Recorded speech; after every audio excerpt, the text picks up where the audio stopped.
Géopolitique, bonjour Pierre Aski. Bonjour Nicolas. Vous vous intéressez, Pierre, au nouveau procès de l'opposant russe Navalny.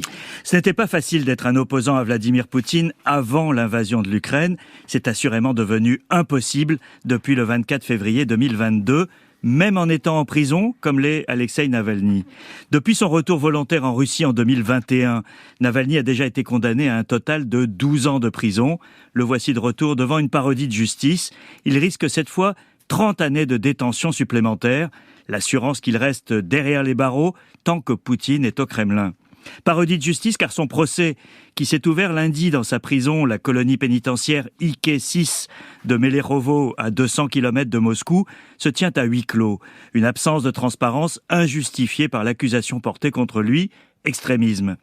Mais le fond du dossier importe peu. Ce qui compte, c'est de le maintenir en prison dans des conditions qui inquiètent ses proches. Il est amaigri et a eu de sérieuses douleurs d'estomac, mais il a gardé son mordant et son ironie. Et pourquoi cet acharnement, Pierre ? Alors avant même le début de la guerre, la marge de manœuvre de l'opposition s'était considérablement réduite. Restrictions sur les ONG, répression contre toute velléité de manifester, contrôle des médias. Ces mesures sont devenues draconiennes avec l'invasion de l'Ukraine. De sa prison, Navalny ne reste pas silencieux. Il a fait parvenir un message à ses partisans, dont beaucoup sont désormais en exil.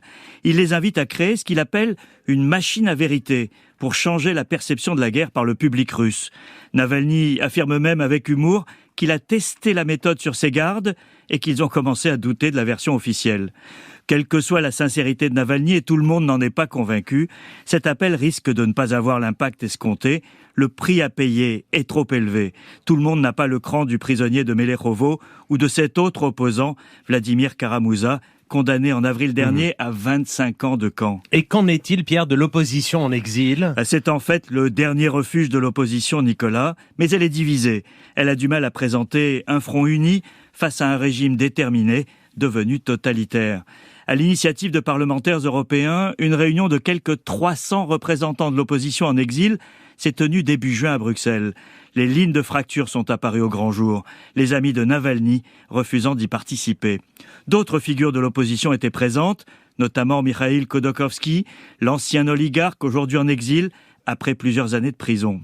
Ces divisions étaient prévisibles dans un contexte difficile, d'autant que les Ukrainiens doutent de leur capacité à briser la mentalité impériale russe. Mais il y aura bien un jour un après-Poutine, même si nul ne peut dire aujourd'hui quand cela arrivera, ni qui s'installera à sa place.